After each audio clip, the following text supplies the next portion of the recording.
옆에 계신 분들 인사합시다. 잘 오셨습니다. 반갑습니다. 네, 잘 오셨습니다. 네, 오늘은 또 번호표를 추첨해갖고 자리를 이제 섞어봤는데, 여기서 보기에는 굉장히 괜찮네요. 이제 한 번씩 이렇게 또 다양한 사람들과 함께 앉아서 예배하고, 또 더 예배에 집중하라는 거죠. 그죠? 더 예배에 집중할 수 있는 오늘의 네, 네. 그렇게 하지 마라 이렇게 하도록 하겠습니다. 자, 그러면 우리 지난주 말씀 퀴즈를 하겠습니다. 지난주 말씀의 제목은 무엇이었죠? 자, 하나 둘 셋 하나 집세 드신 거죠? 네, 하나 둘 셋 넷 다섯. 저 뒤에 최 권사님까지, 네, 잠오실까지 들었습니다. 잠오실. 자, 사랑방까지 들었습니다. 자, 시작. 잘했습니다. 극단적 순교자 컴플렉스라고 했습니다. 자, 극단적 순교자 컴플렉스를 가지게 된 게 어떻게 보면 세상에 어떤 극단적 공격도 있기 때문에 이제 극단적인 어떤 또 대응도 있는 거거든요. 지난주 본문에서 천부장이 극단적으로 바울에게 내린 명령이 있었습니다. 그죠? 뭘 하라고 했죠? 자, 네, 네. 네, 영상을 보셨나요? 결석이신데 잘 아셨습니다. 너무 잘하셨습니다. 채찍질 하라고 했죠. 채찍질. 말도 안 되는 극단적 처사였잖아요. 그죠? 채찍질을 할 만한 상황이 아니고, 그 다음에 거기서 무슨 판명이 난 게 아닌데, 거기서 이제 채찍질을 명하라 하니, 이제 바울이 이제 그것을 채찍질을 맞았습니까? 안 맞았습니까? 네, 안 맞았어요. 안 맞고 지혜를 발휘해서 뭐라고 했습니까? 우리 레인이도. 좋아요. 이렇게 4명 시작. 맞아요. 이렇게 했어요. 이렇게. 저 로마 시민인데요. 이렇게. 네, 바울이 사투리로 로마 시민인데요. 이렇게 하니까 백부장이 깜짝 놀라서 천부장이 전하고, 그 다음에 이제 천부장은 자기가 돈을 샀다. 이렇게 했습니다. 자, 그런 가운데 이제 중요한 것은 이거예요. 이제 어떻게 보면 채찍질을 맞고 하는 것이 예수님의 그 어떤 행적을 따라가는 순교자적인 길이었음에도 불구하고 하나님은 그것을 또 피하게 하시죠. 그래서 우리가 어떤 모든 싸움에서 극단적으로 순교자 컴플렉스를 가져서 막 이렇게 해야 된다 저렇게 해야 된다 하지 말고 하나님 주신 지혜로 잘하자 이렇게 했습니다. 서로에게 박수. 잘하셨습니다. 자, 그럼 오늘 이제 말씀의 제목을 한번 또 읽어봅시다. 시작. 하나. 오늘따라 더 소리를 지르네. 네, 잘했습니다. 왜냐면 느낌표 있거든. 느낌표를 잘 살렸어요. 담대하라, 안심하라 이렇게 했습니다. 좋습니다. 이제 작년 초에 나왔던 그 이렇게 유행했던 단어인데, 롯데 야구 좋아하시는 분들, 야구가 롯데가 참 잘할 때 막 이제 떠올랐던 팬들이 만들어낸 단어가 있었어요. 그죠? 그죠? 역시 기세가 넘친다 지금. 네, 여기는 부산입니다. 그죠? 기세가 그래서 맨날 우리 이제 관중들이 기세라는 걸 막 이제 흔들면서 좀 지는 상황에서도 이기는 어떤 그런 게 나오고, 이제 그렇게 어떻게 보면 기세가 등등한, 뭐 이렇게 약간 야구는 어떤 분위기를 타야 되는 또 스포츠이기도 하니까 전략상으로 우리가 다른 팀에 비해서 조금 약하더라도 그 기세를 가지고 승리한다. 그래서 또 그런 어떤 연승을 해서 막 좋아서 기세라는 단어를 쓰고 했는데, 지금은 좀 많이 들어갔죠. 네, 한동안 또 나오다가 기세라고 말하기에는 조금 부끄러운 성적들 때문에 쏙 들어가 버렸습니다. 그래서 어떻게 보면 강한 마음과 투지로 이렇게 이기기를 자꾸 거듭하다 보면 기세가 자꾸 올라가는 것 같아요. 그죠? 이기는 습관이 이제 생겨나는 것이죠.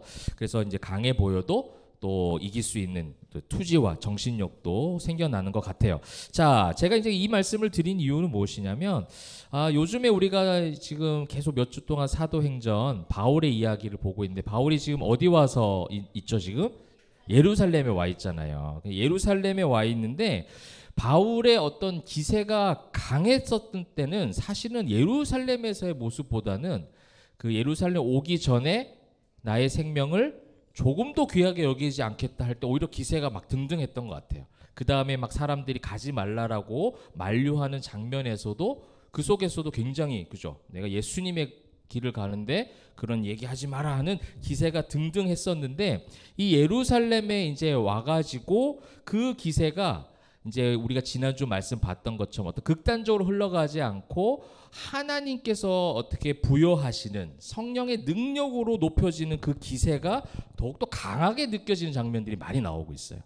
그러니까 바울은 그냥 생명을 조금도 귀하게 여기지 않겠다. 나는 죽겠다. 그러니까 즉 다시 말하면 예수님과 너무나도 닮아 있는 3차 전도 여행이었기 때문에 그냥 예수님처럼 내가 그 길을 똑같이 걸어가야 한다라고 할 수도 있는데도 불구하고 그것이 아니라 오히려 그 험한 십자가의 길을 부활의 승리로 바꾸셨던 하나님을 철저하게 의지해서 하나님의 방법으로 그 기세가 더욱더 강해지는 것을 우리가 좀 보게 되어지거든요.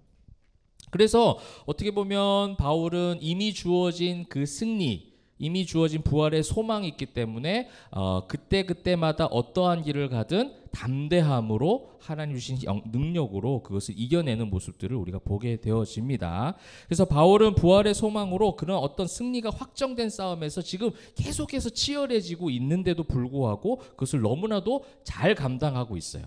사랑하는 성도 여러분, 우리가 오늘 이 말씀을 통해서 바울의 행적을 통해서 계속되어지는 수많은 영적 공격들, 세상의 그 권세자들의 공격 가운데 무엇이 중요할까라고 했을 때 내가 기세 등등해서 나는 달려가노라 하는 다짐보다 더 중요한 건 뭐냐면 그 현장에서 어떻게 하나님께서 그 일들을 이루어 가시는지를 철저하게 경험해서 그것이 진짜 승리로 여겨지는, 우리는 결심은 너무 잘해요. 그죠? 기세 등등해서 내가 한번 해보겠다.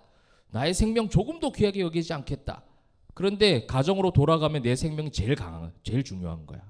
그죠? 일상으로 가면 내가 제일 중요한 거야. 내 자존심이 제일 중요한 거야.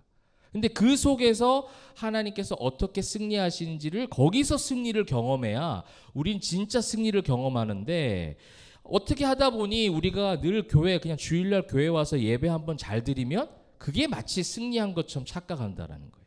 거기서는 5만 가지 다짐이 다 나오겠죠. 여러분 오늘 예배 드리면서 나는 누군가를 계속해서 미워할 거야 라고 다짐하는 사람 있어요? 뭐 초반에는 있을 수 있지만 예배를 드리다 보면 어느 정도 성령께서 마음을 따뜻하게 해주셔서 난 누군가를 계속해서 증오할 거야. 오케이, 오늘 예배 딱 주시는 메시지가 그 사람을 미워하라는 거구나. 이렇게 볼만한 사람은 거의 없어요. 주일은 다 기세 등등해. 다 한번 잘 살아보겠다고. 정말 예수님의 제자로 승리하며 살아가겠다고 하지만 그 현장에 가서 정말 그 승률을 쌓고 있느냐라는 거예요. 그러니까 제가 만들어낸 말 중에 우리가 신앙인으로 살면서 영적 승률을 쌓아라 이런 말을 참 자주 해요. 승률. 아까 야구도 기세가 올라갈 때 뭐예요? 승률이 올라가니까 기세가 올라가는 거예요.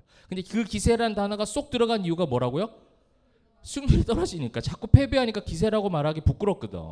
그러니까 우리가 신앙인으로서 승률을 쌓는 게 굉장히 중요합니다. 승리의 경험들이 자꾸 쌓여져야 되는데 그 승리의 경험들, 승률이 너무 낮은 게 오늘날 이 종교인들의 특징인 거예요.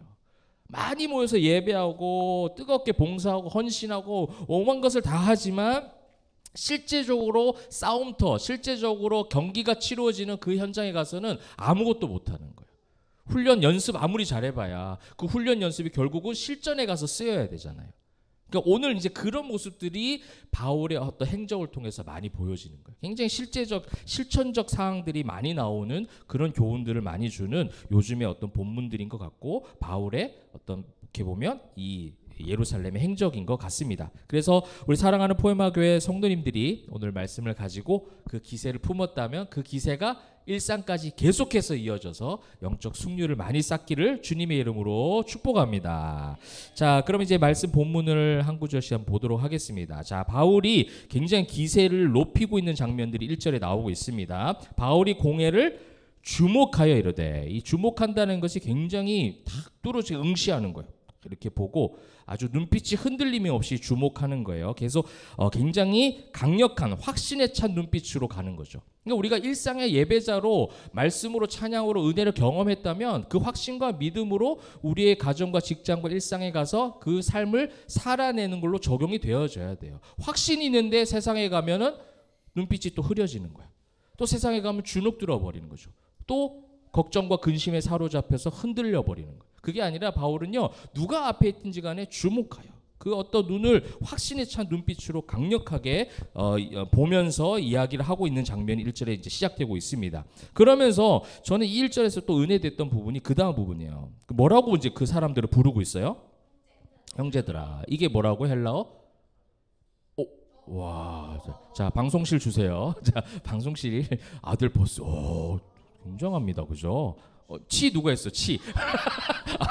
치 뭐야? 치아한다. 이런 거 치아한다. 잘했습니다. 네.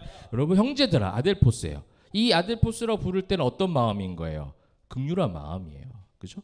우리가 기세가 등등해서 이 종교인들이 극단적으로 컴플렉스에 빠지는 것 중에 하나가 뭐냐면 세상을 굉장히 과도하게 악하다 해서 세상과 구분돼서 살아야 된다, 구별돼서 살아야 된다고 너무 강조해서 그런지 몰라도 세상에 가면 모든 걸 다 정죄하기 바쁜 거예요. 그래서 주목하기만 해. 째려보기만 하는 거지. 째려보는 걸로 끝나는 것이 아니라 그 째려본 것이 아니라 이 주목한 것은 그들을 바라보고 어떤 마음으로?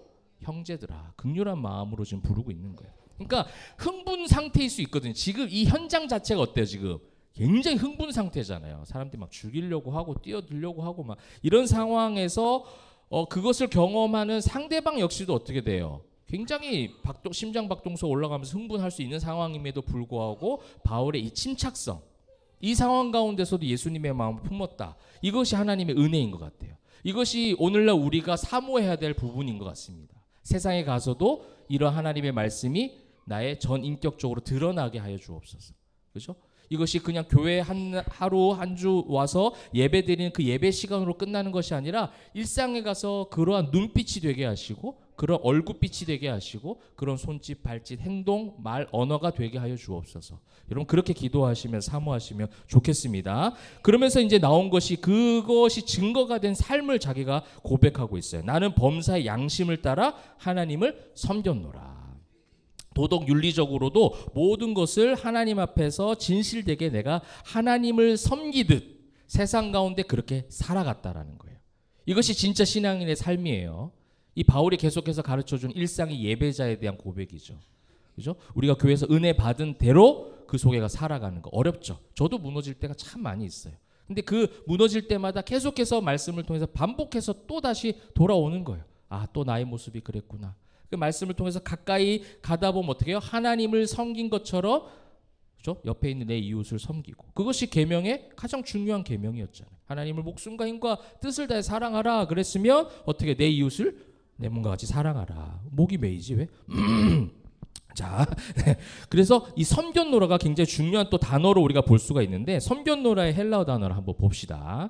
자, 폴리투오마이라는 단어예요. 폴리투오마이. 이것이 이제 시민으로서 의무를 다하다예요. 그러니까 우리가 이거를 번역 성경으로만 보면 하나님을 섬겼노라면 또 율법적 개념으로 볼 수가 있어요. 율법적으로 하나님의 말씀을 잘 지킨 바리새인의 어떤 그 전통주의처럼 느껴질 수 있는데 여기서 쓴 단어는 하나님을 섬겼다라는 이 섬겼다는 단어 가운데 우리가 볼 수 있는 거는 하나님도 그렇게 도덕적으로 하늘 시민권자로서의 시민으로서의 의무들을 다했지만 또한 자기가 지금 뭘 갖고 있었어요? 로마 시민권도 있었잖아요. 그 다음에 유대인이기도 했고 유대인 중에 유대인, 바리새인 중에 바리새인인데 그 삶의 현장에서도 어떻게 해요? 시민으로서 의무를 다했다라는 거예요. 원리와 규칙대로 살았다는 거예요. 그래서 여러분 정치라는 단어가 여기서 이제 파생된 거예요. politics, 정치. 그러니까 사람을 통치하고 다스리고 시민들이 그 역할들 의무를 다하는 이 단어가 바로 이 영어 단어로 파생되어지거든요. 그러니까 이 섬겼노라가 하나님을 섬기는 것은 곧 어떻게 해요? 여러분들이 일상의 대한민국 국민으로서도 시민의 의무를 열심히 최선을 다해서 다하는 거예요. 근데 죄악 많은 세상에서 그 현장에서 어떻게 해요? 예수 그리스도를 믿는 성도들답게 영향력을 끼치고 살아라. 이것이 성경에서 가르쳐 주시는 참된 메시지라는 거예요. 어떻게 보면 바울은요 신앙적 관점에서 로마 시민권 자기가 갖고 있던 바리새인 중에 바리새인 이 모든 것들이 죄악된 어떤 그 시절에 있었던 거기 때문에 배설물이라고 표현하기도 했습니다. 그런데 하나님은 그 로마 시민권까지도 지난주에 보니까 사용하시잖아요. 그것을 사용하게 하시는 것을 그가 받아들이고 그것을 하고 있거든요. 그러니까 그 또한 하나님께서 허락하신 이유가 있기 때문에 여러분들을 여러분의 가정에 하나님께서 보내신 이유, 직장으로 보내신 이유, 학교로 보내신 이유가 있다라는 거예요. 거기서 그것을 하나님을 섬기듯 그 마음으로 같이 함께 섬겼다라는 거예요. 우리가 이것이 자꾸 분리가 되는 게 문제라는 거예요. 이것이 분리가 돼도 괜찮다라고 생각하는 게 문제라는 거예요. 전혀 괜찮지 않다라는 거죠. 그러므로 어떻게 해요? 여기서 이제 나오는 우리가 실천적인 어떤 메시지가 뭐냐? 교회가 성도가 세상의 도덕적 윤리적 기준보다 훨씬 높아야 돼요. 이게 지금 낮은 게 작금의 시대의 문제라는 겁니다. 복음을 전하는 통로가 그래야 될 수 있는데도 불구하고 교회와 성도가 세상보다 더 물질 중심으로 가고 더 타락하였고 더 시기하고 더 미워하고 더 형식적이고 더 정치적이고 계속해서 그러한 모습들을 보이니 하나님을 섬겼노라 말만 하면 뭐예요? 진짜 하나님을 섬긴 게 아니라는 거예요. 양심을 따라 하나님 섬겼다고 하잖아요. 이 마음이 중요한 거거든요. 그러니까 앞뒤가 다른 거예요. 세상의 기준으로도 더 비상식적이고 비합리적인 교회와 성도는요, 결국 어떻게 해요? 패전율이 쌓일 수밖에 없어요. 그 패전율이 쌓이니까 기세가 어떻게 돼요? 꺾이는 거예요. 그러니까 신앙인들이 영적 기세가 자꾸만 세상 가운데 나아가서 약해지는 겁니다. 주일날 교회 열심히 다 해놓고서는 월요일날 직장에 와가지고 아무 힘이 없어 이렇게. 이런 무슨 영향력이 있냐는 거예요.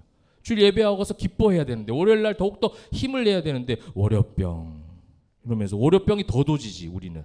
그죠? 종교인들은 교회 와서 하루 종일 그렇게 봉사하고 헌신하니까. 여러분 봉사 헌신하는 게 나쁘다는 게 아니라 그렇게 하면서 그 안에서 그걸 찾아야죠. 봉사를 하든 헌신을 하든 어떻게 주일날 어떤 모양으로 예배를 드리든 간에 그 속에서 예수 그리스도가 발견이 돼야 되잖아요. 우리 양심에 하나님을 따라 섬길 수 있는 그 기세와 영적 능력을 받아야 되는데 그것은 받지 못하고 그냥 소집만 하니 또 세상 가운데 나아가서 그런 모습만 자꾸 보여주는 거예요. 더 약한 모습, 더 불평불만하는 모습, 더 미워하고 시기하고 질투하는 모습들을 우리 가정과 직장에서 학교에서 자꾸 보여주니 교회와 성도가 무슨 영향력이 있겠어요? 누가 우리를 보고 예수를 믿겠냐는 거예요. 바울은 그렇게 했다는 거예요. 사실 그렇게 해도 지금 세상 권세의 영적 공격이 심해지는데 그렇게 해도 이렇게 가만두지 않는데 그죠? 아니 오히려 그렇게 하니까 가만두지 않을 수도 있겠다. 그죠? 그렇게 안 하니까 사단이 가만둬도 되겠다 할 수도 있겠어요. 그래서 여러분들 어떻게 해요? 계속 부딪혀야 돼요. 아까 우리 차 타고 오면서도 우리 청년들하고 그런 얘기했는데 계속 부딪혀야 돼요. 말씀을 통해서 내가 부딪힘을 경험해야 돼요. 때로는 불편함을 경험해야 돼요. 그것을 통해서 그 불편함으로 끝나진 않죠. 그죠? 그것이 내가 죽는 과정이에요. 아까 우리 집사님 기도도 해주셨지만 그렇게 자꾸 죽어서 죽는 것으로 끝나는 것이 아니라 내가 그리스도와 함께 십자가에 못 박혀 죽었다 끝나는 것이 아니라 하나님의 아들을 믿는 믿음 안에서 내가 다시 살아난다. 이 고백을 하잖아요. 진짜 신앙인으로서의 그 기세를 높이기 위해서는 그 과정이 필요하다는 겁니다. 자, 그런 바울에게 세상의 권세는 당연히 범사의 양심을 따라 하나님 섬겼노라 했지만 2절에서 보니까 누가 또 등장합니까?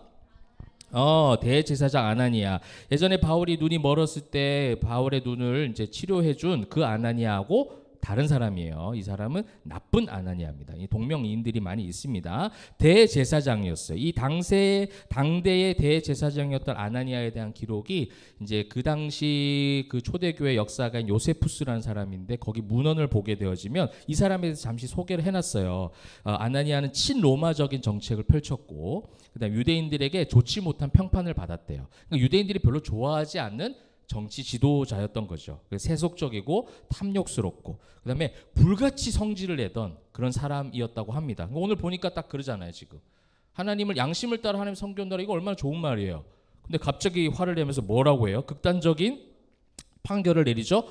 바울 곁에 서 있는 사람들에게 그 입을 치라 그렇게 하는 거예요. 화가 나가지고 그러니까 불같은 성격에 아무 생각도 논리도 없는 비상식적인 어떤 모습들을 보여주고 있는 것이죠. 그러니까 지금 이 유대인들로 하여금 유대인들 사이에서도 요세푸스는 좋은 평판을 받지 못하는데 서로 다 미워하는 사이들인 거예요. 근데 마귀가 그들을 연대하게 만드는 거죠. 그러니까 이게 악의 연대예요. 악한 자들의 연대죠. 그러니까 선하고 예수 믿는 그리스도인들 공격하기 위해서는 악한 자들이 합쳐지기도 합니다. 이제 그렇게 해서 이제 비상식적 불법적 공격을 하는데 어떤 게 이제 비상식적인 불법적 공격이었는지 3절에서 바울이 정확하게 이제 꼬집고 있습니다. 자, 회칠한 다미어. 이 회칠한 다미어는 바울의 표현이 아니죠. 원래 누구의 표현이에요? 예수님의 표현이에요. 예수님께서 이미 예전에 공생의 기간 가운데 바리새인들에게 책망할 때 썼던 표현입니다. 그러니까 그냥 페인트 칠했다는 거예요. 여기가 막 더러운 벽인데 깨끗하게 페인트 칠을 해가지고 덮어놓은 거죠. 이것을 비유한 겁니다. 그러니까 회칠한 무덤, 무덤 안에는 시체가 있고 무덤은 사실은 별로 그렇게 좋은 이미지는 아니잖아요. 깨끗한 곳은 아니에요. 근데 바깥에 막 회칠, 페인트 칠해서 깨끗한 것처럼 하는 거죠. 이게 바리새인들의 겉과 속이 다른 어떤 종교주의에 대한 표현이 회칠한 담입니다. 그러니까 지금 율법적으로 많이 안다고 자부하면서 대제사장 자리에 앉아있는 아나니아지만 결국은 회칠한 담처럼 겉과 속이 틀려서 율법을 전혀 지키지 않는다라는 것이 이제 3절의 바울의 지적이에요. 하나님이 너를 치실 것이다. 네가 나를 율법대로 심판한다고 앉아서 율법을 어기고 나를 치라 하느냐. 율법을 어떤 율법을 어겼느냐. 레위기 19장 15절 말씀이에요. 앞에 한번 보시면 레위기 19장 15절 말씀. 네, 너희는 재판할 때 불의를 행하지 말며 가난한 자의 편을 들지 말며 세력 있는 자라고 두둔하지 말고 공의로 사람을 재판할지며. 이게 대제사장이 해야 될 율법적 책무예요. 그런데 지금 전혀 무슨 이야기도 듣지 않고 죄도 드러나지 않았는데 어떻게 감정적 화가 나서 그냥 입을 치라 막 이렇게 하고 있으니 너 율법을 잘 지킨다고 하면서 율법을 어기느냐? 여러분, 우리에게 이런 지혜와 침착성이 필요한 것 같아요. 세상의 극단적 공격 속에서 같이 흥분하기보다는 그 속에서 성령의 지혜를 강구하고 그 속에서 하나님께서 어떻게 대응하고 어떻게 말하기를 원하시는지 그 과정을 거쳐갈 줄 아는 게 신앙인들의 모습인 것 같아요. 왜냐하면 그런 입을 치라 하면 입을 쳐! 이렇게 나오는 게 우리의 본능적인 거죠. 뭐? 이렇게. 이게 편하잖아, 우리는. 그러면서 이제 뭐 할 수 있는데 여기서 회칠한다며 율법을 너는 어기고 있다라는 것으로 아주 정확하게 지혜로운 지적을 지금 하고 있는 거예요. 자, 그런데 여기 또 성경이 참 재미난 게 이제 그렇게 해서 바울이 잘못한 거 없이 율법에 대해서 딱 집어서 얘기를 해줬어요. 근데 이제 그들은 또 한 번 반격을 합니다. 4절에 그들의 반격을 보세요. 곁에 선 사람들이 말하되 하나님의 대제사장을 욕하느냐 이랬어요. 자, 근데 바울이 5절에 뭐라고 그랬어요? 형제들아, 나는 그가 대제사장인 줄 알지 못하노라. 대제사장인 줄 모르고 바울이 그렇게 얘기한 거예요, 지금. 그러니까 이 모르는 것에 대해서 학자들이 말을 많이 해요. 바울이 이제 눈이 안 좋아가지고 눈이 흐릿하니까 저 사람이 대제사장인지 알지 몰라서 그렇다. 아니면 대제사장의 자격 없는 것을 빗대어서 이것을 이제 한번 이렇게 탁 찔러주기 위해서 그렇게 얘기한 것이다. 근데 사실은 실제적인 성경의 흐름이나 원어적으로 보게 되어지면 바울은 실제로 모르는 거예요.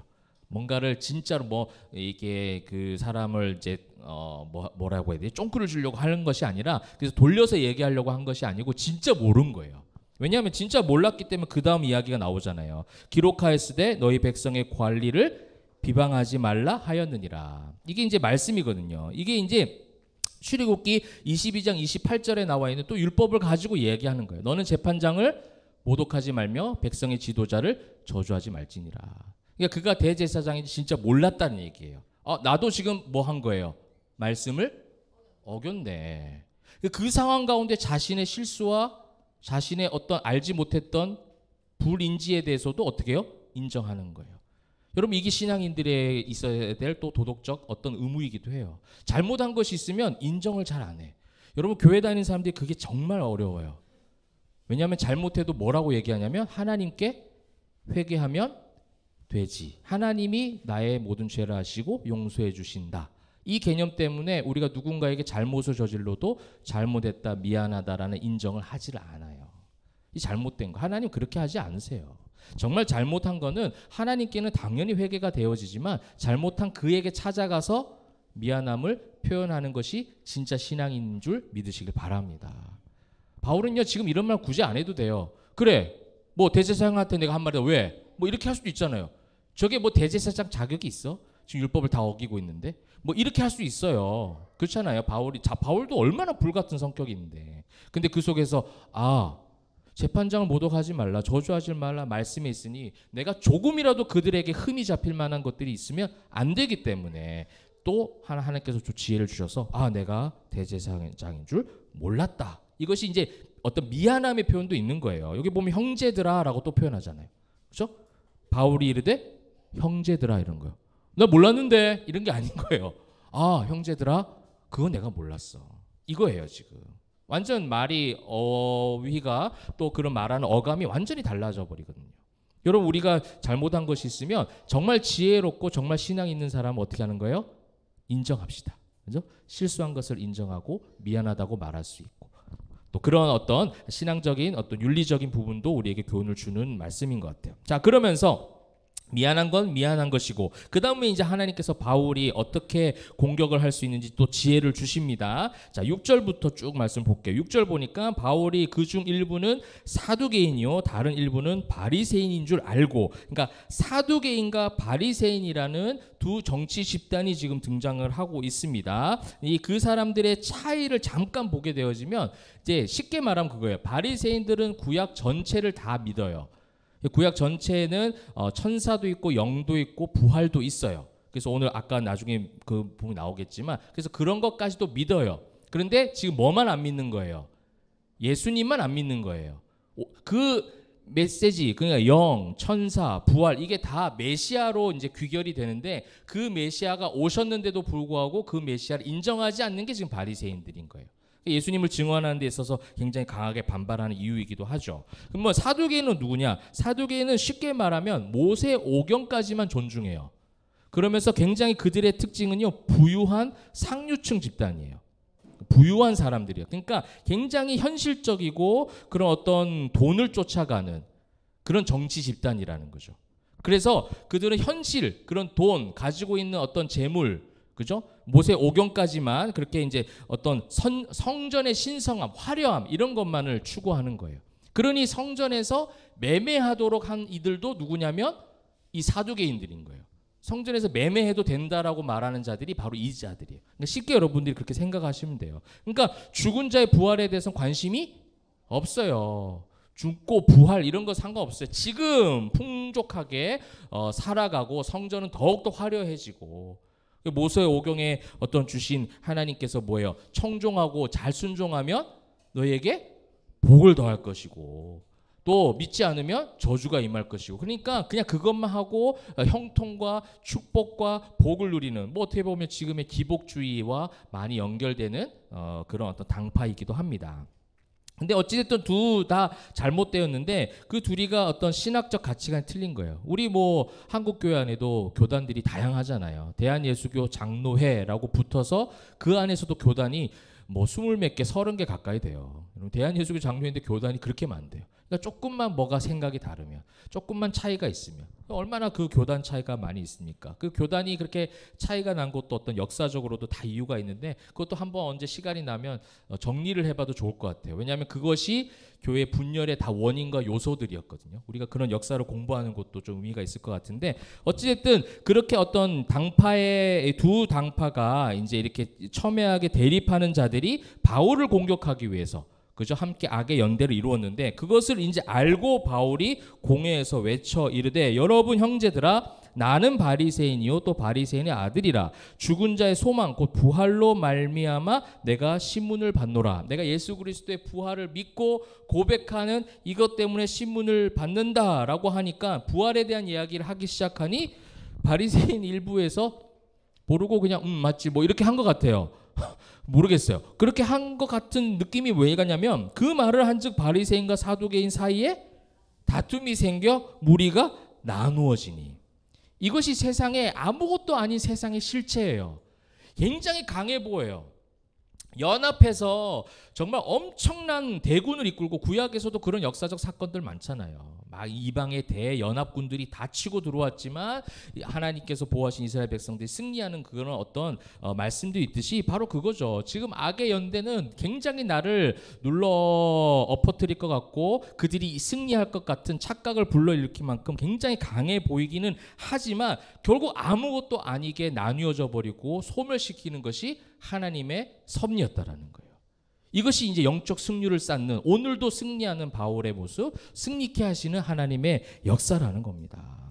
이는 사두개인은 부활도 없고 천사도 없고 영도 없다 하고 바리새인은 뭐예요? 다 있다 함이라. 이것 때문에 지금 크게 이제 9절에서 보니까 또 크게 이제 막 싸우기 시작하는 거예요. 바리새인 편에서 몇 서기관이 일어나 다투어 이르되, 오히려 무슨 말을 하느냐면 우리가 이 사람을 보니 악한 것이 없도다. 왜 모였어 그러면 아까? 그러니까 굉장히 비논리적이죠. 앞뒤가 달라요. 또 갑자기 감정이 상한 거야. 뭐 때문에? 옆에 있는 사도개인 때문에 감정이 상하니까 또 다시 바울 쪽으로. 그래서 악한 거 없는 것 같은데. 아까는 죽일 듯이 달려들다가 이게 악한 세상의 권세들의 실체고 껍데기라는 거예요. 신앙인들은 이것을 알고 담대하게 나아가는 것이 진짜 믿음의 신자들, 예수님의 제자들인 줄 믿으시길 바랍니다. 여러분 실제로요, 제가 보니까 우리나라에도 정치 집단들이 막 있잖아요. 무슨 당 무슨 당. 근데 그 당들이 서로 당과 당끼리 싸울 때는 막 연합을 하는데 그 당 안에서 당 대표를 선출하는 어떤 그 자기 안에서 자기들 편 안에서 대장님 뽑는 그 어떤 경선을 하는데 거기서 서로 비방하고 싸우는데 막 그냥 상대편인 것처럼 싸우더라고요. 그게 정치 인간의 세상의 실체라는 거예요. 그랬다가 어떻게 또 다 같이 또 웃고 또 할 수 있는지 그것도 대단한 것 같아요. 그 사람들도 정말 그렇게 다른 편인 것처럼 싸웠다가 그죠? 경선하면 그렇게 싸웠다가 대선하면 또 같이 또 한 팀에서 저쪽 공격했다가 왔다 갔다 하다가 또 이쪽 당에 있는 사람이 여기가 우리가 안 맞는 것 같아 난 저기 가겠어 하면서 또 그거 하면 또 박수 쳐주고 난리법석이잖아요. 그게 세상의 실체란 거예요. 이것도 저것도 아니에요. 왜? 답이 없거든 거기는. 답이 없으니까 이리저리 흔들리고 휘둘리고 하는 거예요. 자, 그렇다면 이제 중요한 말씀을 맺으면서 정말 중요한 어떤 메시지가 무엇이냐? 그런 큰 분쟁이 이제 일어나니까 다시 또 천부장이 이제 바울 영내로 들어갑니다. 이제 그런 장면이 10절이었다면 정말 중요한 이 기세의 근원이 어디 있었느냐? 바울이 정말 왜 어떻게 이렇게 침착하고 지혜롭고 논리 있게 모든 것을 하나님의 방법으로 승률을 쌓아갈 수 있었느냐라는 근원적인 말씀이 11절 말씀입니다. 11절 말씀 우리 한번 읽고 마무리하면 좋겠습니다. 11절 같이 한번 읽어봅시다. 시작. 그날 밤에 주께서 바울 곁에 서서 이르시되 담대하라 네가 예루살렘에서 나의 일을 증언한 것 같이 로마에서도 증언하여야 하리라 하시니라. 아멘. 자, 이 말씀은 결국 네가 지금 예루살렘에서 안 죽는다 이 말이겠죠. 로마에서까지 갈 거기 때문에 여기서 안 죽는다라는 어떤 하나님께서 주신 위로의 말씀이기도 한데요. 여기서 제가 이제 주목했던 단어가 당연히 뭐겠어요? 담대하라요. 오늘 제목에 담대하라라고 있습니다. 자, 담대하라라는 헬라어 단어를 한번 봅시다. 다르세오라는 단어죠. 다르세오인데 용기를 가지다, 무서워하지 않다라는 동사형으로 쓰이기도 하는데요. 여기서 표현한 지금 여러분의 성경에서 예수님이 말씀하시는 색깔이 다르게 되어 있는 성경 있으시죠? 11절이 어떻게 돼 있어요? 지금 다르게 돼 있죠. 그러니까 누구의 말씀을 지금 인용한 거예요? 누가가? 예수님의 말씀이에요. 그러면 예수님께서 이 단어를 복음서에서 사용했었던 것을 그 용례를 우리가 찾아볼 필요가 있는데 예수님께서 이 단어를 쓸 때는 보통은 현재 명령법이었어요. 근데 그 현재 명령법을 한글 성경에서 번역하기를 뭐라고 했냐면 안심하라였어요. 안심하라. 그러니까 여러분 담대하라라는 것이 안심하라. 이것이 뭐가 차이가 있겠는가 했을 때 우리는 아까 제가 서두에 말씀드렸던 게 바로 이거예요. 우리는 늘 담대해라. 담대하자. 이런 고백과 결심과 결단 또 이런 권면 얼마나 많이 들어요. 그죠? 근데 예수님의 마음은 무엇이냐면 단순히 무서워하지 마. 용기 가져. 이게 우리가 주일날 늘 듣는 선포의 말씀이에요. 여러분 용기를 가지세요. 두려워하지 마세요. 세상의 그 어떤 권세 앞에서도 주눅들지 말고 신앙인답게 가슴 쫙 펴고 당당하게 말은 좋지. 말은 좋은데 세상 나가면 이 엄청 이상한 사람들 다 와서 공격하는데 얼마나 힘든데 열받고 화나고 그죠? 근데 그 속에서 예수님의 마음 무엇이었냐면 안심하라 해서 안심하라. 그러니까 우리가 진짜 담대하게 신앙의 승률을 쌓고 바울처럼 담대하게 이야기하고 선포할 수 있기 위해서는 이 예수님의 마음이 바울에게 먼저 있었다는 거예요. 안심하라. 왜 안심해요? 아까 말씀드렸던 것이 바울은요 지금 이렇게 말하다가 죽어도 끝이 아니다라는 확신이 있어요. 그에게 무슨 소망이 있어요? 부활이란 소망이 있어요. 그래서 이렇게 말하다가 이 소리 저 소리 들어도 괜찮고 여기 뭐 실컷 해봐야 죽기밖에 더 하겠나 이런 마음인 거예요. 그러니까 뭐가 무섭겠냐는 거예요. 그것이 담대함으로 드러난 거예요. 바울에게. 바울이 자기 안에 있는 어떤 성량적 기질적으로 담대해진 것이 아니라 그 부활의 소망으로 마음이 안심이 되는 거예요. 지금 여러분 안심되죠? 너무 안심돼서 잠이 올 수도 있어요. 안심이 돼. 부활. 내가 세상에 결국 내 육신이 죽어서 끝나는 것이 아니라는 거예요. 야구처럼 7회 8회 홈런 맞아도 끝난 게 아니에요. 9회까지 가야 되는 거예요. 여러분 제가 이번에 올림픽 끝났잖아요. 올림픽이 보통 주 경기가 이제 저녁 늦게 하는 경기도 있는데 정말 중요한 경기가 새벽에 하는 경우도 있었죠. 새벽까지 보기엔 좀 그렇잖아요. 그러니까 아침에 이런 뉴스를 보니까 갑자기 금메달 소식이 떠 있고 막 이런 거 여러분 경험하셨죠. 그러니까 와 그럼 너무 기분 좋잖아요. 그래서 뭘 해요? 재방송을 막 보여줘. 금메달 계속 보여줘. 하루 종일 보여주잖아. 그 보게 되어지면 여러분 어때요? 지는 거 아니야? 막 이렇게 보는 사람 있어요? 그러니까 저렇게 좋은데 이겼구나. 안심하고 보죠. 이거예요, 이거. 근데 여러분 그걸 라이브로 볼 때 어떻게 해요? 어떤 사람은 보기 싫어하는 사람도 있어. 계속 막 지고 긴장되고 하니까 막 우리 전 특히 롯데 볼 때 그렇거든요. 롯데 볼 때 돌려요. 그러고 왜냐면 내가 보면 항상 홈런 맞더라고. 돌아오면 역전에 있고 막 이런 경우가 너무 많아서 나중에 와서 보고 하이라이트 보는 걸 좋아해. 왜냐면 그것도 진 경기는 안 봐. 이긴 경기만 하이라이트를 봐.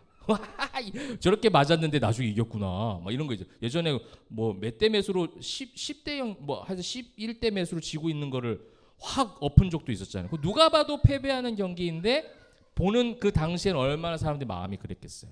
근데 나는 하이라이트를 보는 나는 뭐예요? 안심이에요. 이거하고 똑같은 거예요. 이미 이긴 승리예요.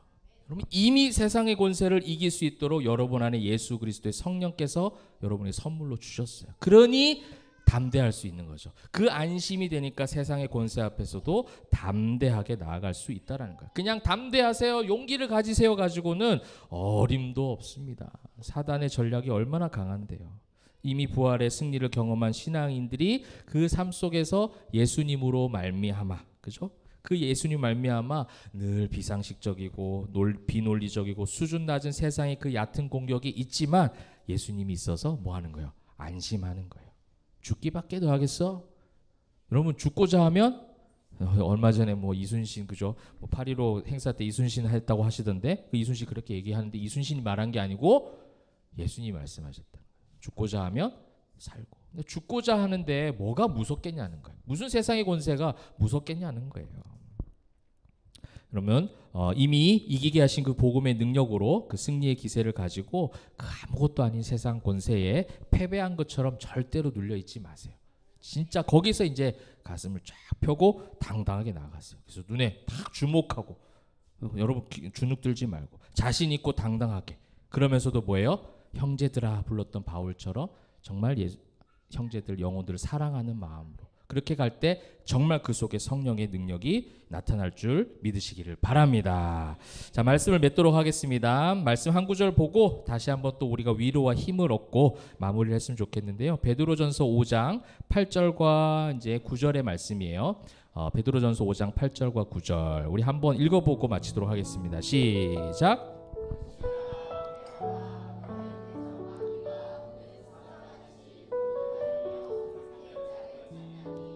너희는 믿음을 굳건하게 하여 그를 대적하라. 이는 세상에 있는 너희 형제들도 동일한 고난을 당하는 줄 알미라. 아멘. 자, 여기서 중요한 단어 제가 빨갛게 쳐놨죠.